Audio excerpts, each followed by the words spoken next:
Hello, hockey fans. It is Friday, June 13th in the United States and especially Canada.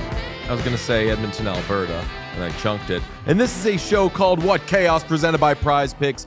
Download the Prize Picks app today and use code What Chaos. Get $50 instantly when you play $5. Prize Picks. Run your game. My name is David Bean. I sit beside Pete Blackburn. And across the room is Sean DePaz. Sean, how you doing, kitty cat boy? I don't know if I like that, but I'm doing all right.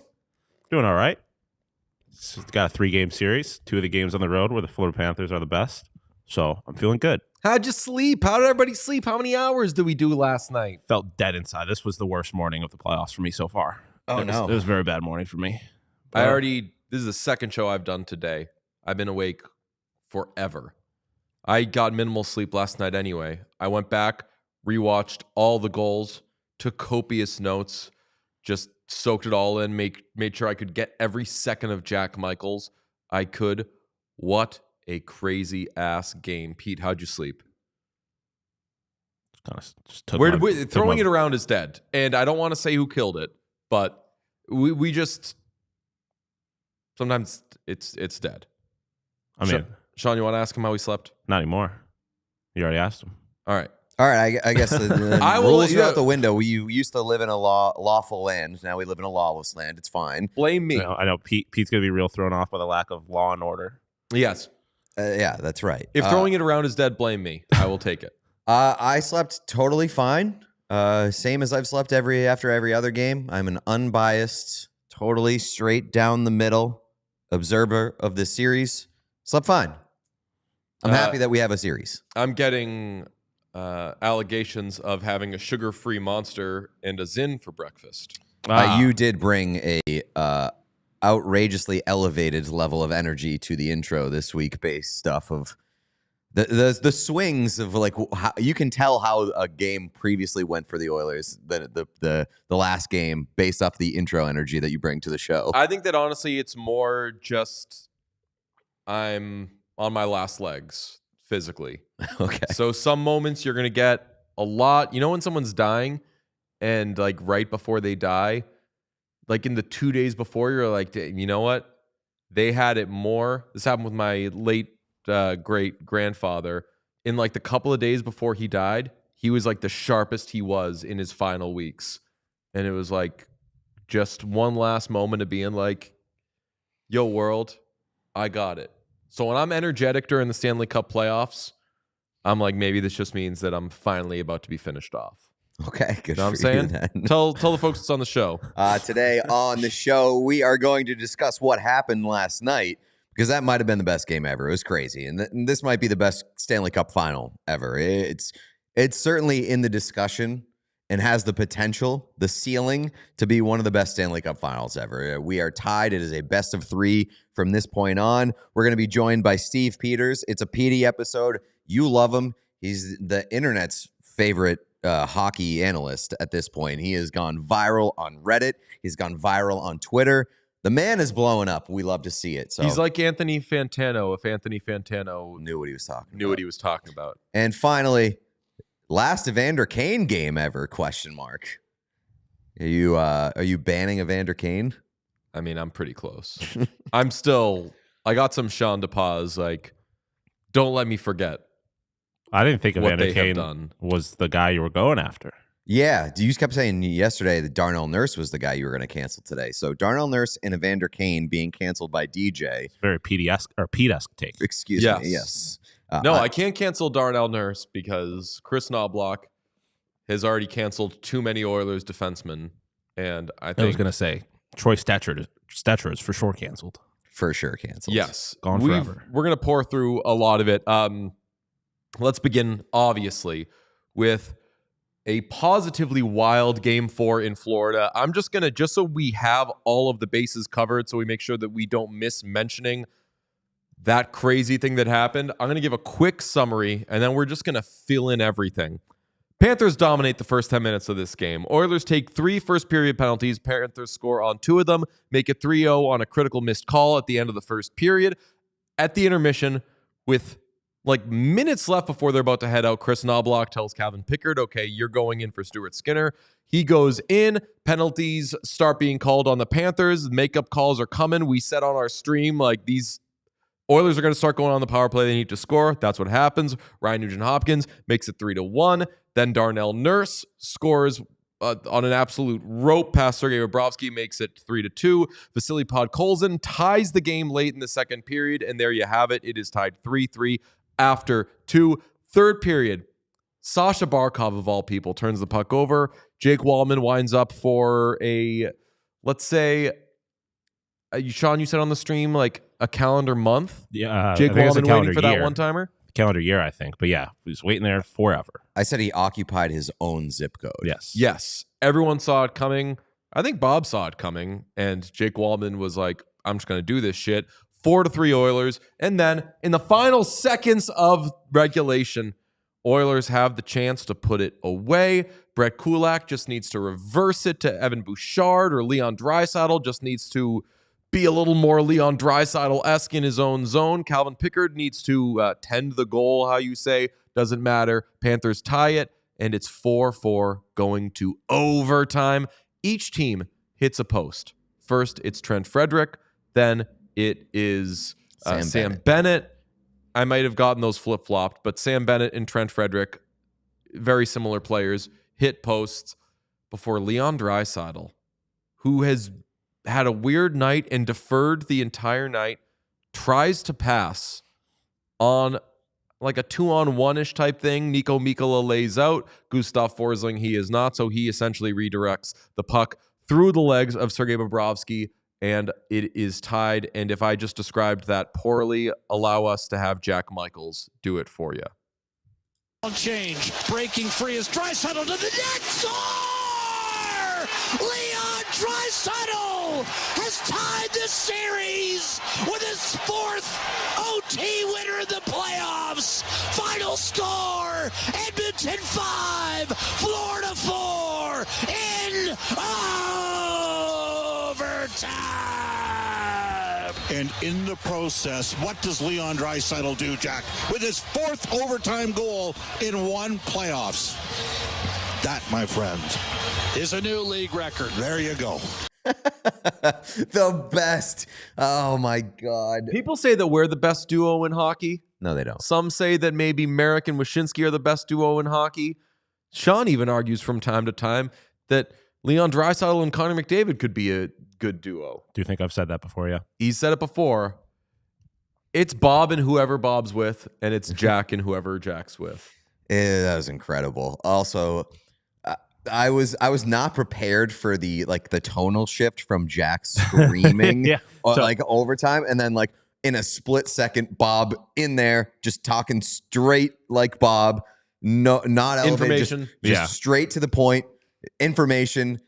But then the handoff, the simultaneous, seamless handoff from one to the other. Those guys are the best. For two man. guys that don't work together all the time. Yeah. That's the most impressive part. I for me. texted my hockey group chat last night. I said, I haven't heard Jack Michaels' call yet, but I'm making it my ringtone. No matter what, like, find it for me and I will make it my ringtone. Incredible. Jack Michaels was born to say the words in overtime. Oh yeah. Nobody calls an overtime game winner like Jack Michaels. And isn't it just beautiful that he happens to call the team with the guy who scores all the overtime goals? Sean? I'm very defensive of commentators with overtime, because I personally think Rick Jeanneret is the greatest to ever do it. It's legend. iconic. He voices the fucking bubble hockey games. That's the closest I've ever seen to that. Yeah. It's like, it is a truly iconic, like, meet in the moment. And my thought when I heard that was like, how do other commentators just not have it? Like I get that Jack's special, but like, how do you not get up for a moment like that in the way that Jack does? Because for some people, if they try to get there Fair. inauthentically, it's just, you can see right through it, and it's like, it's the worst. Yeah, fair. So Jack you have to be born able for to it. do it in a way that is just authentically you, and that's authentically Jack Michaels, man. And you said the Leon Draisaitl, the guy who always does it. That's a new development. He has the most goals in a Stanley Cup playoff in overtime with 4 now. He never had one before this season. Most in Stanley Cup Final, 2. With 2? 2. You're not 2? getting 2 overtime game winners in a Stanley Cup Final unless you're talking to Leon Draisaitl. And famously, as we've noted on the stream, Sean was saying it, and we said it just there in the little description, was not trying to score a goal. And he still scored. And I think I feel good for both of these goalies, or all 3 of them, I should say, that the game winner was just like a what the fuck, can't blame the goalie, like whatever, wash sort of thing. All 3 of these goalies had their moments in this game where they were unbelievable. Watching the game live, I felt like Bob's really good tonight. I went back and rewatched a lot of it. He wasn't, but he made some huge saves. He made some massive saves. Yes, but he also allowed 5 goals. So, like, what I'm saying is, I like for his sake that in a game where he battled his balls off, it wasn't one where you're like, damn, Bob, what's wrong with you? It's more, he saw a 2-on-1-ish type thing coming, and his defenseman kicked the puck. I get what you're saying. I would have liked to have a more natural kind of goal to end that game. I feel like that was a kind of a shitty goal to end what was an instant classic. Yeah. You take it if you're an Oilers fan, and Leon Draisaitl, obviously, but it wasn't pretty. Yeah, I did write down like some of the big saves in this game that will probably be forgotten. Obviously, Stu on Bennett, like right at the beginning of the game on the rebound of that Rodriguez shot. His rebound on Reinhart when Verhaeghe jammed it early. Pickard on Lundell, 3-1 in the second period. That, to me, was the turning point in that game. After the Nugent-Hopkins goal. You're right. You're right on the heels of the Oilers putting some faith back into their side of the street. Then you give the puck away to Lundell, and you get a massive stop all alone from Calvin Pickard, which, number one, keeps the momentum in your corner, but also puts some confidence behind Calvin Pickard, who comes in cold. I feel like that was truly the turning point in that game. I agree. And then for Bob, Jeff Skinner had a breakaway early in the second period that Bob came up huge on. Bob obviously also stopped Connor McDavid on the power play in the second period after McDavid absolutely killed Aaron Ekblad for the 500th time this series. And then in the third period, do you remember McDavid is like high slottish area, kind of Wallman's, winds up for 5 hours, takes a slap shot, and Perry right on the rebound is going to tuck it in, and Bob with the huge save. So like all these goalies made big saves in this game. 5-4, your final. Since it was asked after game 3 about Edmonton, dare we ask, what kind of loss is this for the Florida Panthers? You have a 3-0 lead, you blow it, you come back in the third period to force overtime, you still lose.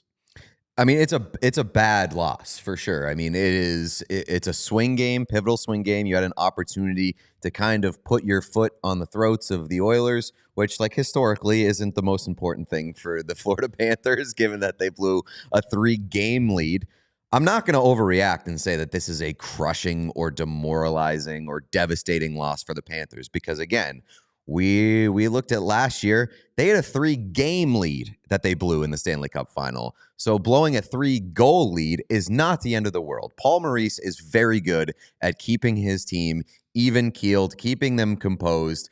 I just think the lesson that we learned early in these playoffs is that if you have an opportunity to pin the Oilers to the mat, Do not let them get off the fucking mat, and I believe that the Panthers let them get off the fucking mat in this series. A great man has told us that when coaching against Connor McDavid, you need to defend him when you have the puck. That is what your mindset has to be. When you have the puck, you are preventing Connor McDavid from scoring a goal. That sounds crazy, but he is just Connor McDavid. I think that maybe, I don't know, it's like coaching and playing scared, but like, is that the way that teams need to approach the Oilers, where it's like not just you have to pin them down, you have to hold them down, you have to sit there an extra 45 minutes. And I know that a person and a team can't go 45 minutes without breathing, but just like make it 46 just in case. And easier said than done. This team always comes back, but damn, at some point, and I don't know if it's going to be the Oilers or the Panthers, but at some point, all this is going to get too taxing and people are going to run out of gas. Like, I will not be surprised if this goes 6 either way.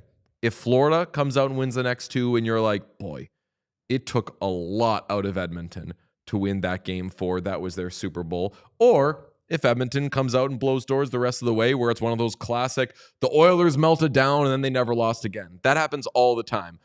My hottish take is I think we all feel it's going 7. We have 3 more games left of this. It really, really, really could not. It could. You might be right. But at the end of the day, I apologize, by the way. Ambassador to Greece says it's not taxing. That was in Florida. Go on. That's true. You could be right, but I just can't escape the feeling that both of these teams are too addicted to the theater. They're too addicted to the theater of it all. They're not going to trim any sort of drama out of this. Maybe I'm wrong, but that's just the feeling that I get. And it brings me to the questions that I had last night when I was chewing on this whole thing. Number one, are the Oilers just addicted to proving that they're resilient? Like, going back 2 years at this point, you run down the list of times where they had to prove that they were resilient. They started last regular season off horribly, had to fire the coach, basically had to win every game for like the last 4 months of the year to get into the playoffs. They do it. Last year in the Stanley Cup Final, they erased a 3-0 deficit against the Panthers. This year, they end the regular season on a horrific skid. They start the first round of the playoffs against the Kings by giving the first 2 games away, playing horribly. They have to prove their resilience there. They start the Western Conference Final. They give away a game to the Dallas Stars for no reason, just to start the series behind. And then this series, they give away game 3 by delivering the worst stinker of the playoffs. And then they start game 4 by digging themselves a hole. Like, is this team just addicted to the high of showing people that they can do it? I don't know if they're addicted to it, but it is the most. It is the one path you can count on most for them. You know, like a clean slate doesn't do this team much good. Well, no, I think that a clean slate does do them a lot of good, but they have to wipe the slate after they shit all over it. Yeah, I think we're kind of saying the same thing, though. Like being on good standing doesn't do anything for them. It needs to be, we have to do this or else, which no better place to be doing that than the Stanley Cup Final. But even from game to game, they find themselves in situations. They won game 1. They had to come back and win that game. They had to come back down multiple goals and win that game. There is something to, I don't know if they're addicted to it or what, but they can't get there, or they don't show their biggest moments unless it's right after their lowest moments. They're the most dramatic team in the league. I was talking to Dan Powers after the game last night, and he was like, they've just got some magic. Like, they suck, but it doesn't matter. They just have some magic. I don't know if they suck. I think that both these teams are unbelievable, but I hear what Dan's saying. If you watch this team and you're like, why do you have to fuck around so much before you do something? But when you do something, you're doing it against the best teams in the league and you're running them over. Right. And that brings me to my second question here is, are we overrating the Panthers' ability to close, or do they just play with their food? I think the Panthers are not the world beater, not world beaters, because they're an unbelievable team, but I feel like there's a lot of, well, you can't do this against Florida. You don't do that. Like, yeah, you can. It really applies to both teams in this series. So, like, which team in this series fucks around more? because they do it in different ways. Like the Oilers will give you something typically at the beginning of games, sometimes at the end, I guess, if you're talking the Western Conference Final, but like they'll give you something and then they'll climb out of it. I think that right now, the kind of the mystique of the Panthers as closers is dissipating a little bit. I just feel like the Florida Panthers have lost one playoff series in 3 years. No, you can't fuck around with them because it's 7-game series and they've won every single one. But I think that you do have to consider, like, yeah, they closed out the Cup Final last year, but it's because they had 4 tries to do it. And, like, they gave themselves 4 tries to do it. Yeah. For sure. But they do, like, maybe they're just as addicted to the theater as the Oilers are. Oh, I mean, I was talking about that last round. They love to play with their food. But I think they're just like those shithead kids in school who, like, they fuck around, and then once things get serious, they do what they need to do. But like, I think there's a little bit of an element of like they're addicted to the drama. That they like fucking around. I mean, we talked about it last night with Paul Maurice. He was in Game 5. He was talking about Game 7 last year. That is, they know how long of a runway they have, and they're willing to use every bit of it. Crazy to me. It just makes them less of a like all-time great team, which when I watch them at points, I'm like, damn, like this could be an all-time great team. But the fact that you can fuck around on them and they fuck around, they're still possibly the best team and a very possible, plausible, even still likely Stanley Cup champion. But man, blowing a 3-goal lead when you're like getting breaks too. Mm-hmm. They had everything in their corner after that first period. It looked over for the Oilers. You're at home, a 3-0 lead at home, and I know that the fans didn't stay for the whole thing, but damn, that is, I'll tell you what, it's a good thing the Panthers are trained and experienced in fucking around, because this would break any team that's not named the Edmonton Oilers or Florida Panthers. That I can tell you. I think I would be way more worried if it weren't the Panthers based off of what happened yesterday. But ultimately, all of this goes back into the pot that I started with, which was that both of these teams just love the theater too much for me to think it's going anything less than 7. And that's part of the reason why I think we're talking about a potential best Stanley Cup final ever here, is because both these teams are just addicted to absurdity. They're drama queens. Is this the best Stanley Cup final ever? I know that we haven't watched them all like Merrick has, but it's the best one. Like, I've covered a bunch of Stanley Cup finals, and I'm not covering this obviously, but this is definitely the best Stanley Cup final I've seen. And I know that people say already it's like through 4 games. Yes. Okay. I know that 2013 is the one that's getting mentioned in recent years. I think the 2011 is more interesting. Obviously, 2013 was a lot closer. That was the one that had 3 overtimes in the first 4 games between the Blackhawks and the Bruins. That was amazing because the Blackhawks were so much better than the Bruins. And you're like, wow, the Bruins go up 2-1 in this series. All these games keep going to overtime. This could be a thing. 2011 was amazing because that one, and I know that it needed more time past 4 games before we really got to the thick of it, but that just had so much drama. You had motherfuckers eating each other's hands, sticking each other's fingers in each other's mouths, coaches yelling at their players, do not put your fingers in the other player's mouth. Goalies, war of words, one goalie saying, please love me, the other one saying, I don't know her. 2011, I think, better cup final than 2013 even, although 2013 obviously had the much more dramatic ending. In terms of the theater, I think 2011 clears. But that's not, like, the hockey is not as good as what we're seeing in this year. I agree. Although, like, this one, the mark against this one is, like, Game 3 sucked. Game 3 sucked. But again, it's 3/4 of the series has been unbelievable stuff. Game 3, flush. I don't think Game 3 sucked. In 2011, there was a flush game too. Oh, 2011, there were a bunch of flush games. Yeah, right. 2011, basically, the games that Boston won, they killed Vancouver. And the games that Vancouver won, like, they were the better team, but it was a lot closer. Game 2 went to overtime, and it took Tim Thomas dicking around behind the net.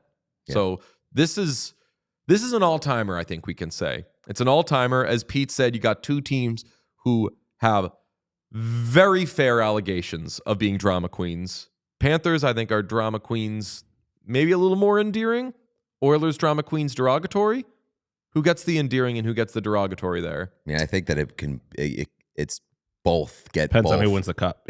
Yeah. Like, I feel like you got to give it to the Panthers just because the defending cup champions. But Well, let me ask you this: what would it take in the remaining 2 to 3 games that would convince you that this is the best Stanley Cup final ever?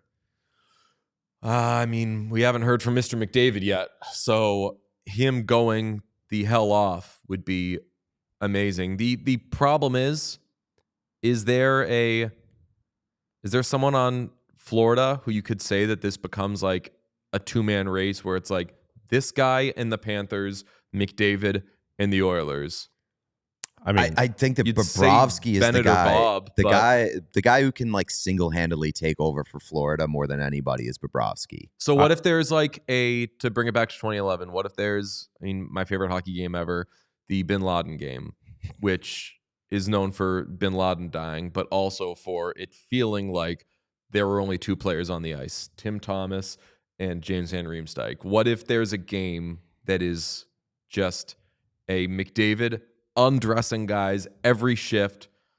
Let's say he scores 2, but it could have been 7, and Bob is absolutely going off. That would be an all-time great, given the names and given the fact that it will not have been overshadowed by the death of a horrible, horrible terrorist.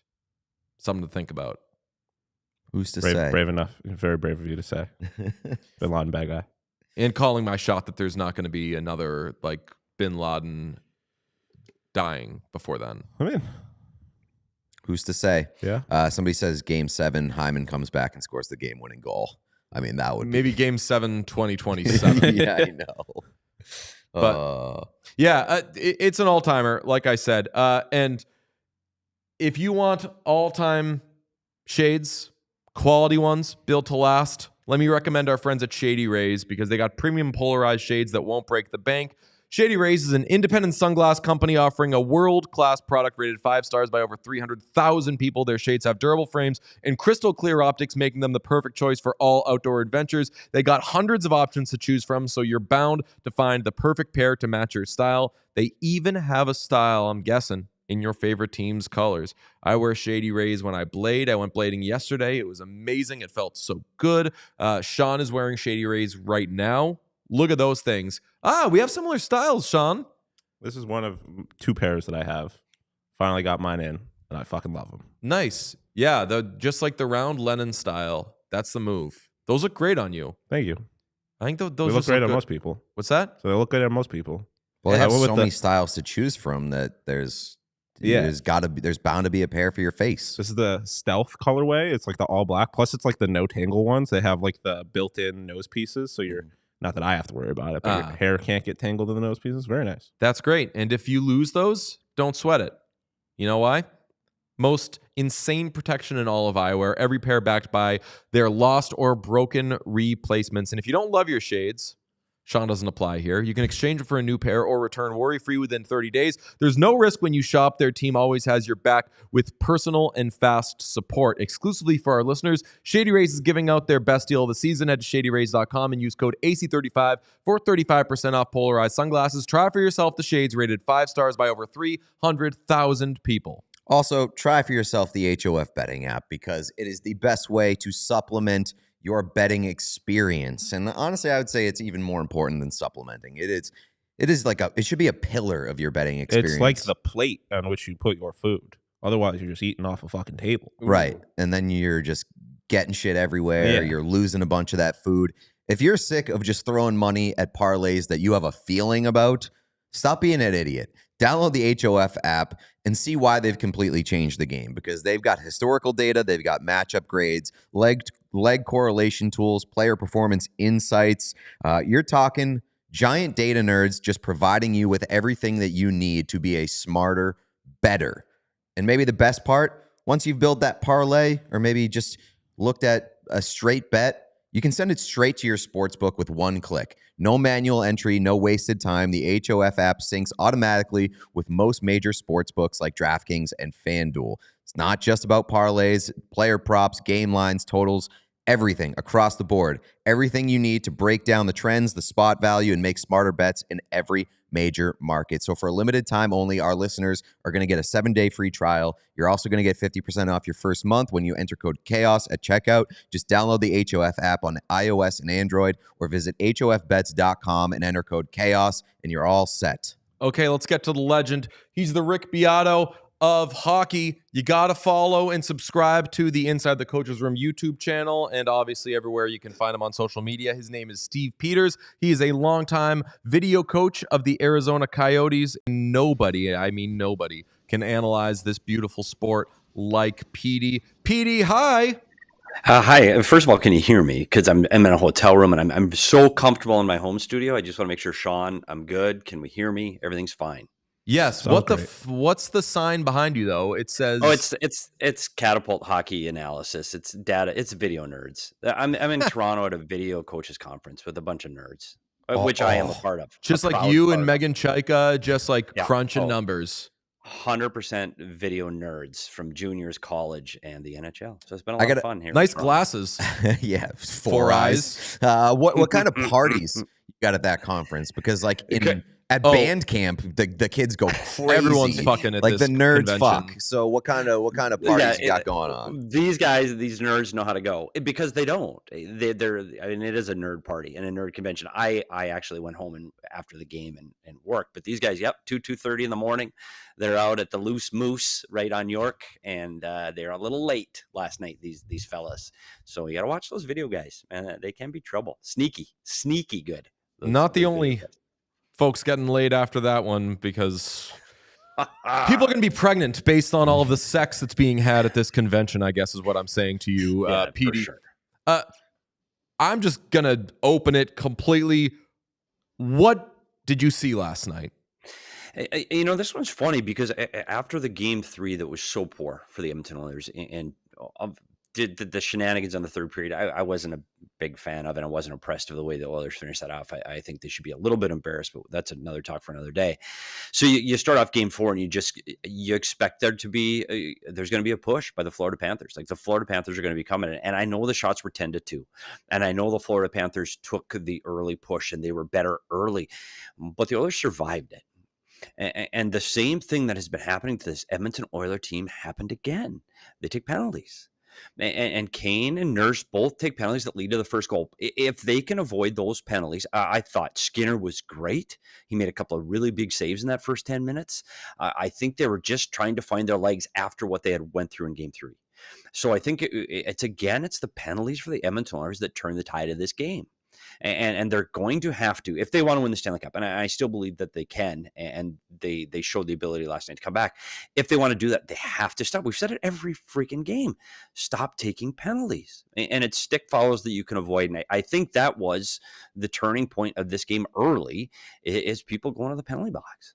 Okay, Petey, 5 high sticking penalties this series for the Oilers, 3 of which have led to goals, 3 of which have been from a guy called Evander Kane. And we saw Troy Stetcher benched last night. He played 4:18, played in the first period, had the turnover on the third goal, but we saw that there was a missed call there. He played 1 shift in the second period and then did not play the rest of the night. So everything that we talked about the Oilers did, they did with 5 defensemen. So I don't know how many guys right now, Chris Knobloch, especially after a win, is saying, I'm taking this guy out of the lineup.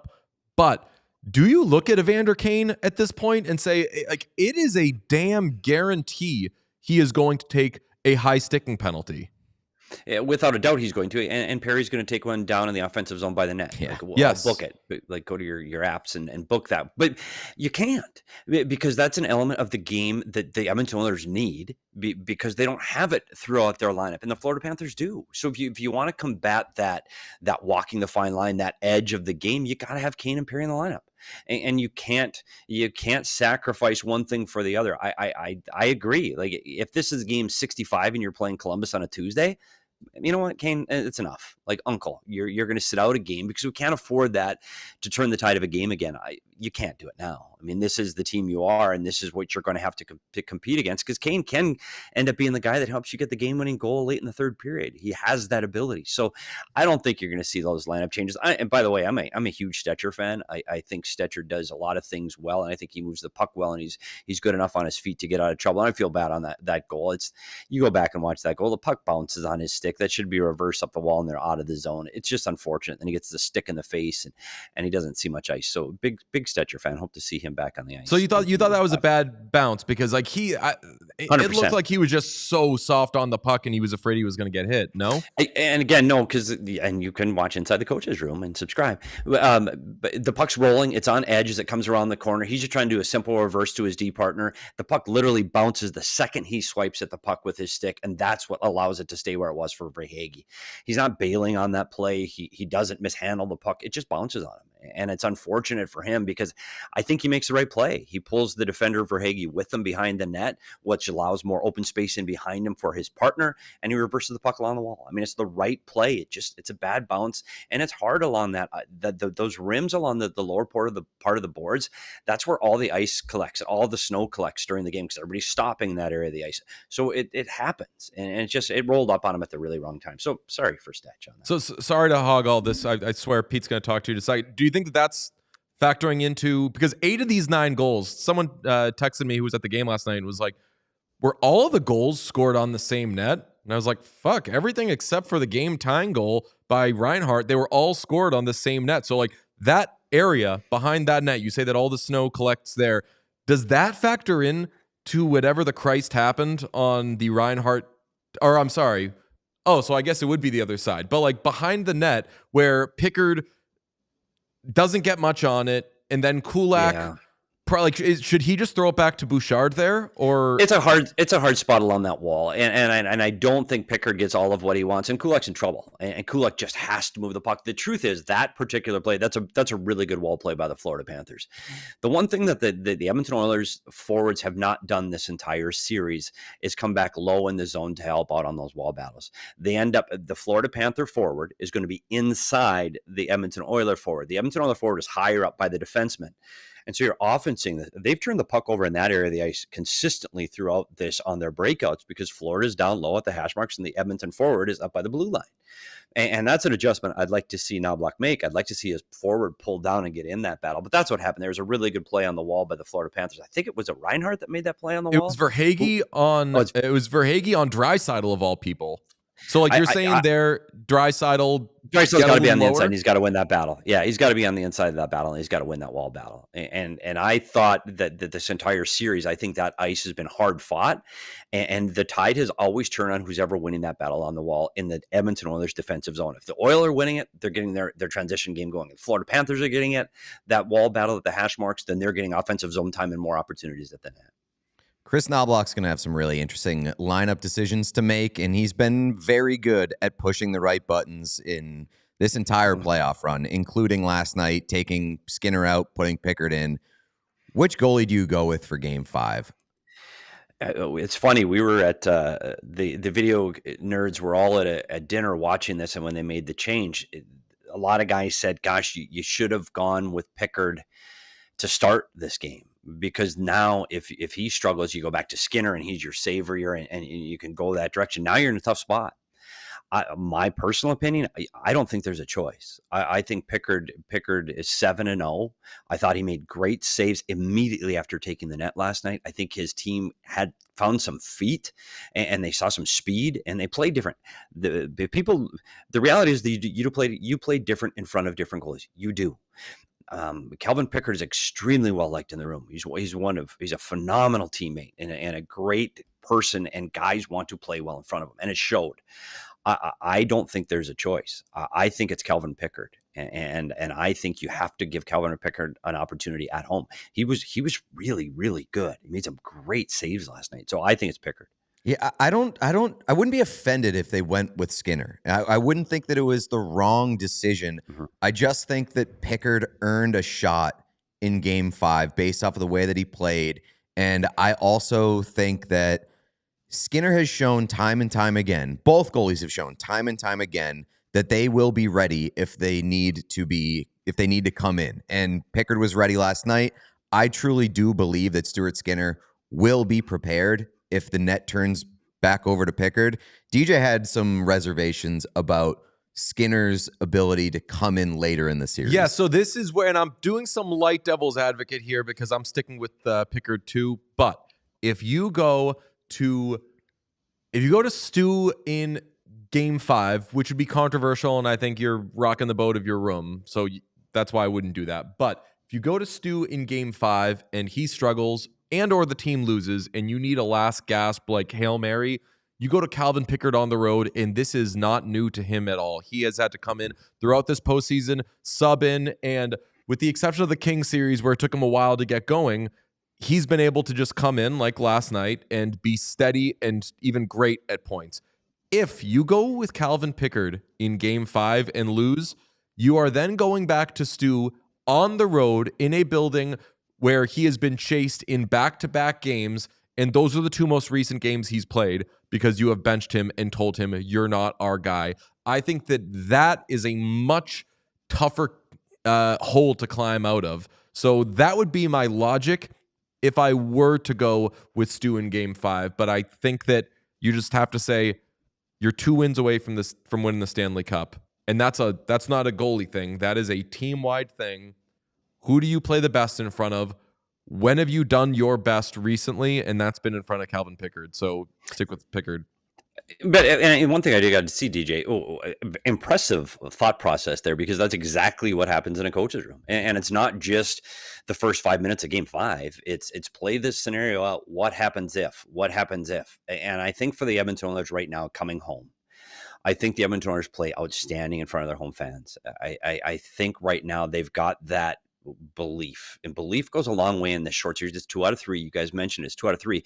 If they can get a strong 10 minutes in the first period where the crowd's into it and their feet are moving and they get one save, I think they can win Game 5. And now you're looking at, you got to win 1 or 2. So I agree with you. I do think that devil's advocate, you look at the negative outcome that could happen. You're probably right. But because they're playing at home, and because I think they are going to get a boost in front of the home crowd. And I do think right now that the wave is riding a little orange right now. They're getting a little bit of more confidence. I think Pickard, if he starts off well in that first period, they get the first goal. If they're tied or even, tied or better after 1, look out. Like Edmonton Oilers could be one win away from the Stanley Cup. So I throw my vote into the coach's room every time we have to make a decision like that. My vote didn't count, but I did it anyway. I'm going Pickard because I think right now you need that jump. You need that belief. You need that energy that you carried over from the end of Game 4. I think you need to carry into Game 5. So if I had a vote in the room, I would be putting my hat in the ring for Calvin Pickard. Our big thing during the Stanley Cup Final is no takeaways game to game, because we've seen such swings. We've seen emotional roller coasters. What have you gained on the aggregate in this series through 4 games from either side, Florida or Edmonton? The funny thing is both of these teams are doing what they do, and they're doing it well. And I think that's why where we are. I think that's why it is 2-2, because it's the fringe things. And right now, special teams have played the biggest part of this series. I looked at the neutral zone in this series. I thought was going to be a big part of it. Can Florida defend the speed of the Edmonton Oilers and make adjustments to stop some of the speed of Draisaitl and McDavid through the neutral zone? And I think they've done that. Florida's been really good through the neutral zone, and they've shows on the scoreboard. McDavid with no goals through the series. I think that's part of the way they've been more passive, and they've backed off of people and instead of attacking and getting in behind them. So I think they've done a great job there. And for the Edmonton Oilers, it's been their ability to defend. And I know you gave up the Bennett goal in the net front early in Game 1, but over this span of 4 games, their ability to defend and defend in front of their goaltender has been very good. And it's something I didn't think they were going to be able to do in this series. So it's the things they're doing well, they're doing well. And it all has come down to the differences in the special teams. The penalties have swung this series. It clearly did in Game 3.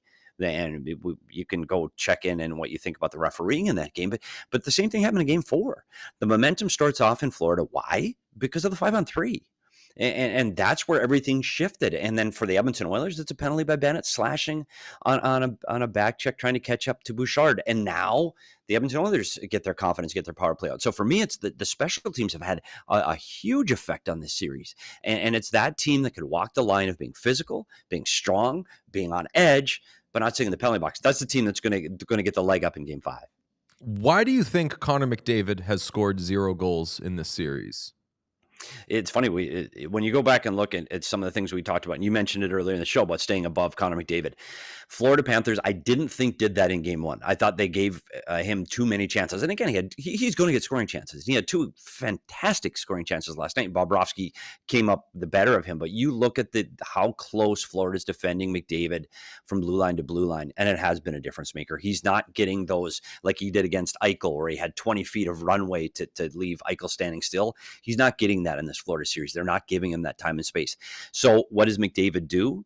He does what McDavid does. He distributes the puck and he makes somebody else better and makes a really good play. And him not having any goals, I don't think it's a shocking thing. And I think he can go this entire series and they can win a Stanley Cup without Connor McDavid winning a goal. They're scoring a goal. They can't win a series without Connor McDavid being on the offensive score sheet. And he has been able to do that. And he distributes the puck so well. Even the power play goal, just a little play along the wall, getting the puck down low before it goes to Draisaitl. That's a really good play because it pulls the penalty killers to him. Those are the things McDavid does when he can't find his way onto the score sheet and behind the goaltender in the net. Okay, the Conn Smythe voting is possibly the most volatile market in all of sports. Like, where do you stand on that through 4 games right now?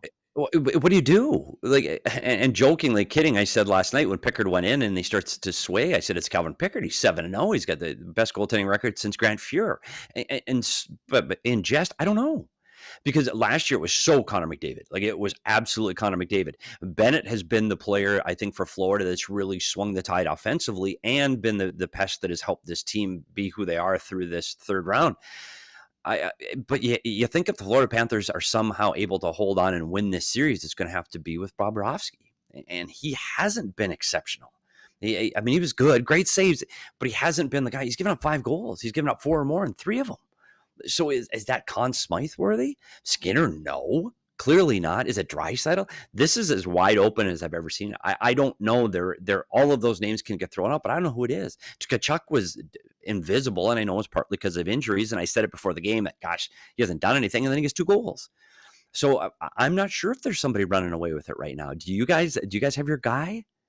I mean, if Edmonton wins, I'm projecting that things are happening that lead Edmonton to win. So if Edmonton wins, I think it's going to be McDavid because McDavid's going to do something. But what if Draisaitl scores a couple more the rest of the way? Then it's probably going to be Draisaitl because he had all these big heroics. I think it's definitely not going to be one of the goalies.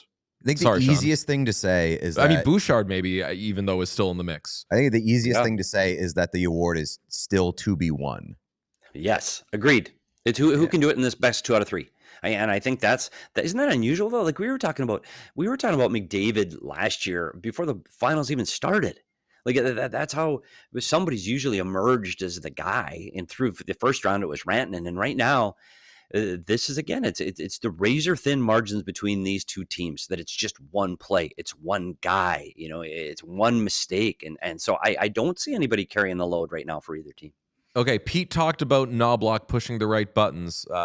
Third line talk is not sexy unless it involves Jeff Skinner. Did the Oilers find something with that Henrique between Skinner and Frederick line? Because it leads to a goal. It leads to the Nurse goal in the second period. And Skinner was like dogged on that play. And they almost ended in overtime on the Frederick hit post. How much better was that third line to you? And I mean, obviously, I think Jeff Skinner stays in, but were you impressed by that line? Because it looked like it was maybe Edmonton's best. And I think that's where the margins are going to be in these last 3 games. I think they're going to be in the bottom 6 forwards. And I know it's not sexy and it's not what people want to talk about, but the one wall battles there, Frederick, Henrique, and Skinner, even Skinner, getting dirty and winning those wall battles. Skinner. I don't like to stink on that. I know. I was talking about how high skilled he is and how he gets pucks to the net, but his that work ethic of that line, I think when you put that line on the ice, you don't have fear defensively. And when you get in the bottom 6 lineup of your lineup, you're always fearful of giving up a goal. And well, we'll get into that overtime winner when you've got Gadjevich trying. By the way, that's a horrific change. We'll talk about that later. But you get a fourth line jumping on in the overtime, and you struggle. So it's going to be that bottom six that's going to be the ability to make the difference in the series. You just got to survive. And that line, you've got the ability to play any way you want to. You can get on pucks quickly because I think you can forecheck with that line. I think you can win wall battles with line. I think you can back check really well. And I think they're smart enough and responsible enough to defend. So that third line, you can put them out in any situation, and the coach can go like, hey, we're going to be okay with these guys. They're experienced. They're veteran players. They got a little bit of grit if we need that, but they also have some skill if we need that. So as a coach, you want that in your bottom six, that there's no fear. It's not like holding on for dear life for 45 seconds. So I do think the addition of Skinner, I anticipate Skinner will be back in the lineup in Game 5. I don't know why he wouldn't be, but I think this line, these are one of the things that this line could be a difference maker in Game 5 and in the series. Jeff Skinner, Conn Smythe, you heard it here first. There it is. Love it. Petey, you're amazing. We're going to talk to you more throughout the series, I'm sure. Do you think we have 3 more games, or we're stupid for thinking we know anything about this series? I do. I think it's 7. I thought it was 7 all along. And then last night through the first period, I said, shoot, this is going to be over in a couple of days. And clearly I was wrong again. And I think that's why it's going to be 7. I think somewhere we're all the prognosticators and media are saying at 7, and the players have heard 7 games since the series started. And I think they're all preparing for 7. And you can't count either team out. Florida's 19 seconds away last night from being out of this one in regulation, and they found a way. I believe both teams feel that. And I don't think either team feels they're out of any game. When you have that, then there's always a chance to push this thing along. I do think it's going to go 7. The big decision, again, to force that hand for the Edmonton Oilers is what they do in net. And can Calvin Pickard survive it if he is the Game 5 starter? And he has played above his expectations and above his weight class the entire series and in the entire playoffs.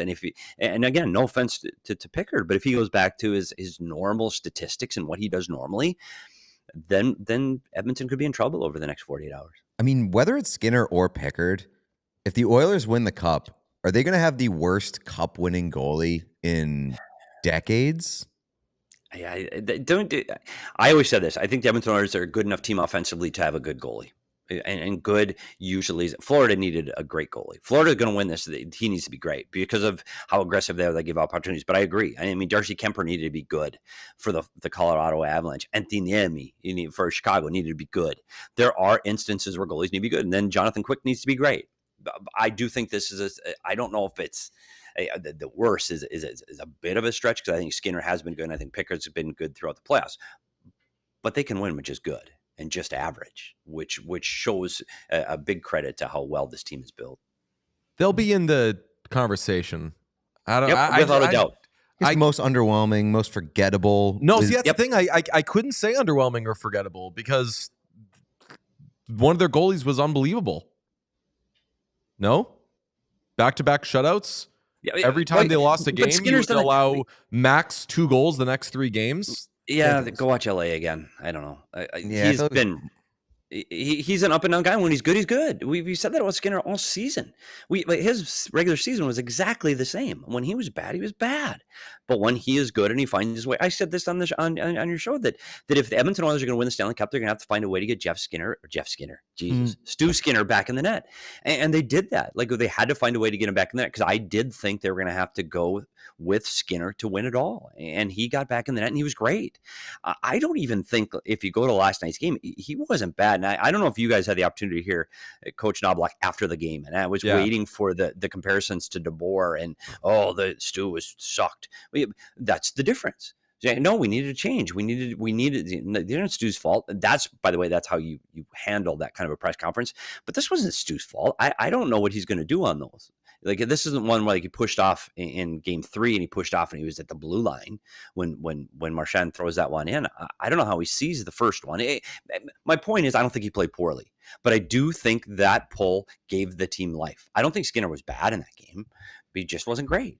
And again, I think you'll see the net again. I don't think we've seen the last of Stu Skinner in this series. And I'm being a Stu defender here, just because when someone goes too far one way, I just need to try to, or when the conversation goes too far one way, I just need to pull it back a little. Skinner only played 1 period last night, and he made as many game-saving stops as Calvin Pickard did the rest of the game. Agreed. That furthers the point that the Oilers play better in front of Calvin Pickard than they do in front of Stuart Skinner. So if you're trying to win a Stanley Cup, what are you doing? Go with the guy that only needs to make like one big save every couple of periods versus the guy that needed to make 2 massive saves in the first 3 minutes of the game. Really quick though, but to bring that up because the guy that they play harder for is most often the backup because he's their buddy, Yes. he's your pal, he's the guy that stays out later, he's the guy that takes headshots, he's the guy that takes one-timers from the dot, and hey, you're our buddy and your pal. It's most often not the guy that, oh my God, he's our guy. Like in Arizona, it was the guy that, hey, we're going to play harder for. It's the backup. Hey, look, he's our buddy, he's our pal. It doesn't mean he's the better goalie. It just means we're going to. And so and we got to win 2 out of 3. I don't know how I'm the good buddy. Hey, you're our pal, and how hard we work is going to get you the cup. I don't know. It's such a short runway and a short window right now. Maybe it's enough. Maybe it is. But the better goalie is Stuart Skinner. He is. And at his size and his ability and his skill level, when they are both playing at their best, Stuart Skinner is better than Calvin Pickard. And that's just reality. It's statistics. It's the way they play. He is better. But this is such a short window. You might be able to win it with just a little bit of momentum and a little bit of belief. So maybe that is the difference. That's how I lean too. We'll see how Knobloch leans. I mean, he said he's not naming the starter. He's gonna go Pickard in game 5. Yeah. I would think. I think he kind of has to. He's putting himself in the firing line if he doesn't. Exactly. And the goal isn't, we talked about this last night, like the goal isn't to stay out of the firing line. It's to win the cup.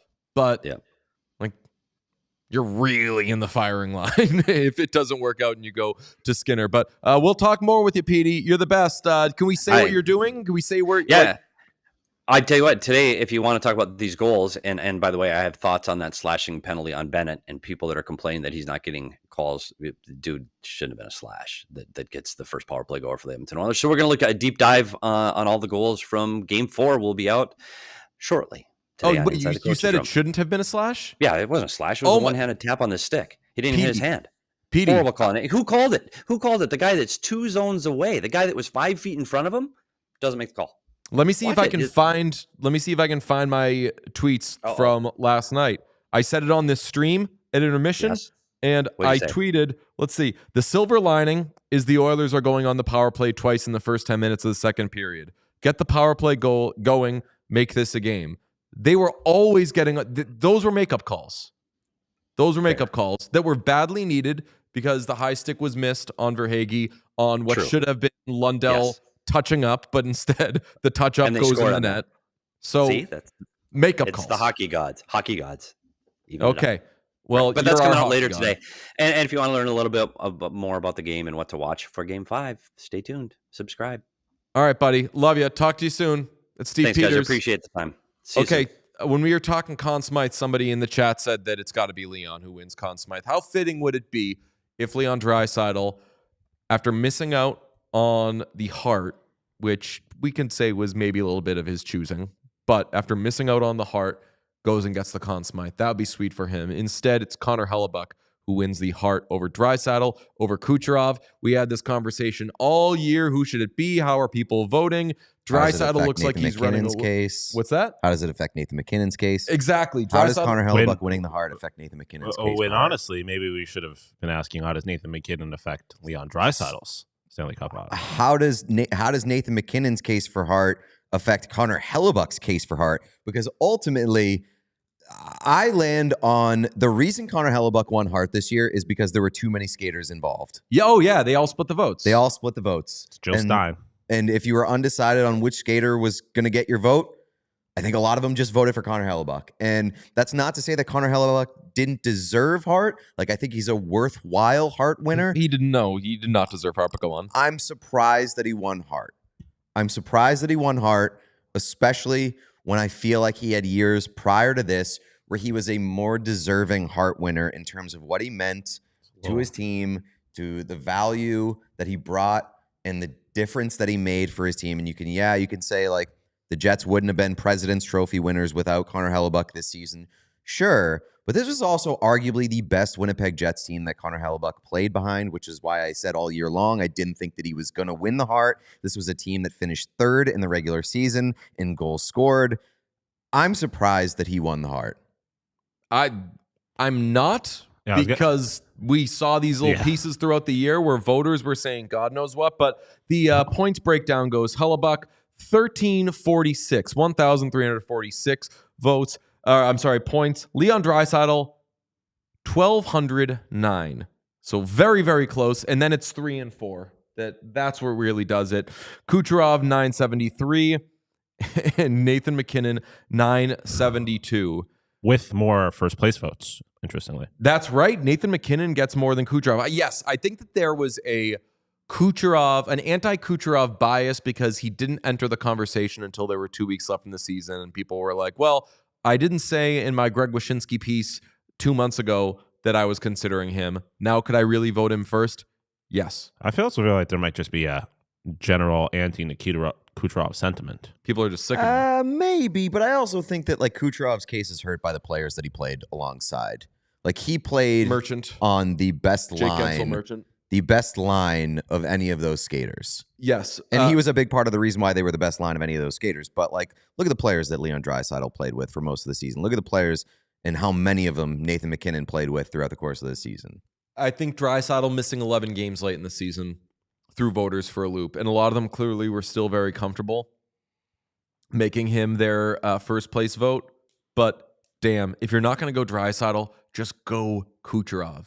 And I think we all agree Draisaitl was the best player during the regular season, but I don't think that he necessarily should have been the Hart winner. If you think that somebody did more in more games, and Nikita Kucherov had more points per game than Leon Draisaitl, Draisaitl obviously had way more goals than anybody else. But if you think that somebody else did more with more time than Draisaitl, who was hurt, that's fine. You know who did not play more than Leon Draisaitl? Connor Hellebuyck. I mean, relative to... I don't think that's a fair Like, the comparison. workload for Connor Hellebuyck was insane. I think that's a horrible case against Connor Hellebuyck. I'm not voting a goalie for Hart. Well, I think that's fine. I mean, I think it's if fine. you want to say that you'll never vote a goalie for Hart because he plays less games than skaters, that's fine. But using like the workload comparison, just say like I would why? never vote People for a are goalie. saying like, oh, Connor Hellebuyck played more than any other goalie, therefore he's my Hart winner. Okay, he played less than every other skater. Yeah, but I mean, if a pitcher started pitching on 2 days rest, Yeah. they'd still play less than Shohei Ohtani, but that's still impressive considering the position they play. Yeah, I If really, that I really pitcher's better dislike. than- I really dislike removing a position from consideration for being the most valuable. I think unless something extreme happens, you remove it. I never say never, but I like John Butchergross's ballot. John Butchergross absolutely partied on his. He went Draisaitl 1. He went, I want to say Makar 2. He's got to have Eichel Eichel? somewhere up there. Yeah, I was gonna say, Mm-hmm. which What's I that? have no problem with. Yeah, he went Draisaitl, Makar, Eichel, Kucherov, MacKinnon. You can look at his full ballot. It's on Twitter, formerly known as X. Love calling it that. He's got a party of a ballot. I agree with really all of his. I mean, he went Reinhart 1 for Selke. Anyway, I would have been cool with Kucherov getting it. I think it was Draisaitl or Hellebuyck. I would have gone Draisaitl. I know the games played hurts, but I think you're talking about best skater or best goaltender. I would have gone best skater for Draisaitl. I think that he was the best player in the league, basically wire to wire. And then Hellebuyck. I think Hellebuyck may have been due one. I will say, Dacky is kind of making this point. Like, if you do want to have the workload conversation, a somewhat easy, it's whatever. Like, Vejmelka. response to that. Well, no. Yes, Vejmelka should have won Hart. Is Oh. that they're on the ice for 60 minutes, and that is not the case for the skaters. True. Granted, obviously, in theory, half of the game is not played on their side of the ice, but I think it's a slightly more complicated conversation than saying they don't play as many games. Do you know as why they're on skaters. the ice for 60 minutes? And this isn't an anti-goalie take. Because They can be on the ice for 60 they minutes? don't have a job that's so hard Yeah, that's that fair. you have to get off the ice after 30 seconds. You could get to just stand there for a while. Counterpoint to that. Goaltending's easy. Anyone could do it. Counterpoint to that, I think Agreed. more goaltenders would be effective skaters than skaters would be effective goaltenders. If that's factoring into someone's hard voting, I am. I agree. I But agree. you're saying the job is harder for the skaters. Well, I'm saying Physically, it's harder to do for. It's more exertion. 30 You can't be seconds. out there for 60 minutes. It's more Yeah. exertion, but it's, it's more of a skill to be a goaltender. Yeah, I mean, the conversation's a little ridiculous in general. I think it's more ridiculous at some of the first place votes that were handed out. Mainly the Nick Suzuki one. That's shocking to me. The Nick Suzuki one's I think hilarious. that was kind of cute. Yeah, cute, sure. Alex Ovechkin one, I think I love because I feel like it's Somebody cares about narratives. well, not only that, but it's like look at how bad they were once they stopped playing for him. Honestly, that's a fine case. Like, and we've heard from Spencer Carberry saying, I think that Ovi's goal chase really energized and brought this group together. And look at the results after he hit that mark. They fell apart. Yeah, although if they had given it to him, I feel like I would have thought that was like a big career achievement award, which should not be the case for the Hart. Yes, But I agree. I do think he certainly was. I've always been a value truther when it comes to most valuable. Like it should be the person that provides the most value to their team. And so part of that is you have to win, and B, it's not necessarily like the best season. So I was Josh Allen should have won the MVP.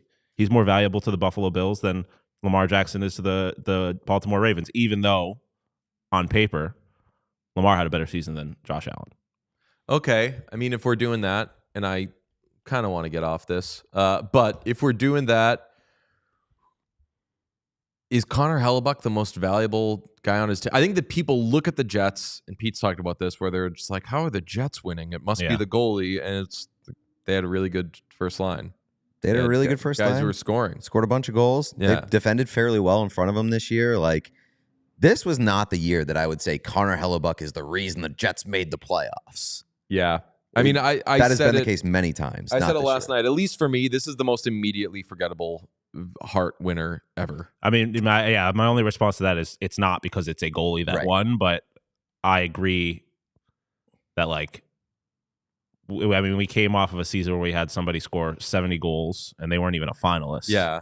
And And we know that also at the end of it, we're like, yeah, but he wasn't the best player. It was just like he had a good season. People wanted to vote him. And there was no real, outside of Draisaitl, who obviously had missed games, there was no real skater that was like, God damn, that guy's going to win Hart. Where there usually is. Like, I go back to, when did Ullmark win Vezina? Was that 2021, 22? 22.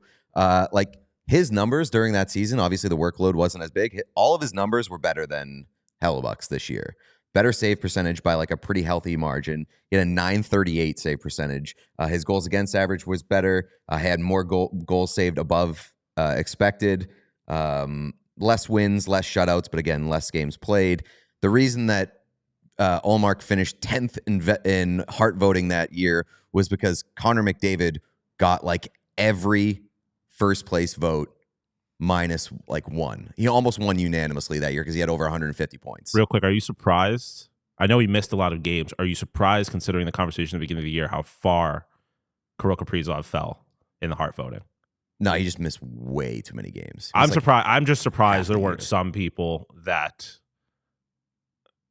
he even did a little bit of the Peyton Manning thing, look at how they were when he was out. Look at how good they became once he came back. I was a little surprised that he fell that far, but. Okay. Folks, we're going to wrap this one once we get a little slate from Sean. Sean, do we have a slate? Kinda. Nothing really. Friday the 13th. Everyone be careful out there. It's spooky season. Go get your tattoos. Tattoos? Yeah.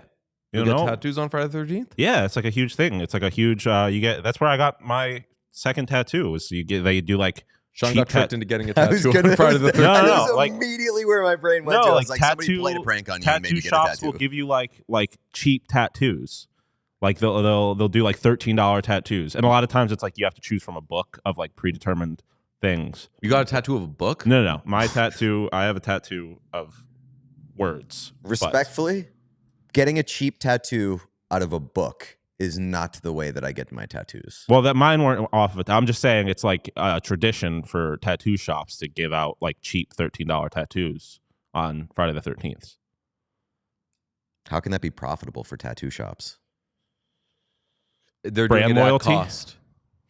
Yeah, brand loyalty. Yeah, and I mean, they're not very expensive tattoos, I guess. So they get you in, and then you're like, I mean, damn, this $13, I don't know, cramming piece of toast isn't really doing it for me. could I get a Christopher Walken tattoo? And they're like, yeah, but that's going to be like, I mean, I feel like it's not microtransactions. uncommon. You hear people who like get a tattoo and they're like, I'm addicted to it now. Oh yeah. First You one's just free. gotta get people in the building. And it's like That's if you're a little scared of tattoos or whatever, getting a small one that doesn't cost a lot is a good way to get your foot in the door. It's like giving out like heroin. The first one on the corner is for free. Yeah, exactly. And they know you're going to get hooked on it. Exactly. They'll be back. Okay, everybody be careful with your tattoos. Go to reputable places. As we all know that this is what happens on Friday the 13th. You get tattoos. We will be back for another watch-along tomorrow for Game 5. Ooh, boy. It's a big one. And I believe We're going to have an episode for you on Sunday, yeah. Correct, yes. So, yeah, we'll have something for you on Sunday after Game 5.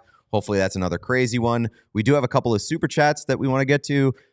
We got Mitch, who says, I love you guys, and I love the fucking Oilers. McDavid Legacy game or games incoming. I would love to see that. Thank you, Mitch. The Working Man says, for me, 2004 Calgary Tampa Bay was pretty great. Went 7 games. That was in response to the best Stanley Cup Finals of all time. So thank you very much, The Working Man. 2 real quick things. I wanted to bring this up when you're having the worst goalies to win conversation, whatever. The Colorado Avalanche very seriously went into last year's playoffs with Georgiev thinking, let's go and try to win a Stanley Cup. that was so fucking cool. The funniest thing ever to me. NHL All-Star. Yes. I blanked on what this. Oh, imagine if McDavid had scored that goal last night. It would have been That would have rocked. I want to see him do some like really cool shit in this cup. You know what I realized during the game last night when I was like, get Darnell Nurse off my team? I'd mentioned earlier, our guy Ben working on a couple of jerseys for me, taking Forevsky's because he's making a lot of jackets. That's a busy man. I was like, if they fucking lose the Stanley Cup and then I get a Darnell Nurse jersey because I'm getting a Darnell Nurse jersey made, do I just like throw it in the ocean? Do I tell him like, hey, if you haven't started yet, don't worry about it. I will pay you to reverse course and instead make it a different jersey? Just say, use the 2 that you got out of the 2.5 and give me an Evan Bouchard jersey. It's a reverse retro 2.0. Bouchard would have been wearing 2 then, yeah? Mm-hmm. But that's a waste. The reverse retro 2.0, you want as many things as possible on there because the font and the lettering is so good. See if that was when Stu was wearing his number 50. Get a Stuart Skinner number 50 jersey. I mean, a Skinner reverse retro 2.0 would be crazy. Anyway, I'm going to be hosting Oilers Nation every day today. So, folks, hopefully you watch that all the time after our show. It's the great show with Tyler Uremchuk and Liam Horrobin. I'm going to be filling in for Tyler as he travels. It's going to be a blast. Sean is going to be part of it. I don't know if he knows that, but Sean's going to be in the mix. This seems like the natural progression of things. Trying to turn this show into Oilers Nation every day and then just gets the promotion to Oilers Nation every day. Hell yeah. Love that. Make sure you tune into that. Make sure you tune in this weekend when we do our watch along. Make sure you amplify this show. Subscribe, please. Please like this video. That's the thumbs up button right below the video player. You can also leave a comment. You can also head over to socials. You can head to our Discord. You can buy our merch. All of those important links in the video description below. Also, if you're on audio, we would very much appreciate those positive reviews, 5 stars, positive blurbs on the review section. We're canceling out the Greg Cody stands that did their best to sewer us. And do we have any updates there? I haven't checked, but it's very important. It was going in the other direction, the positive direction. It was starting to move in the right direction. That's right. I love if we just spent every episode saying, nothing. Just nothing. All right. Get to work, everybody. Go to Apple Podcasts, please. Right. We'll see you this weekend. See you Sunday. See you Monday. All that good stuff. Bye. Love you. We all silly like the mayor.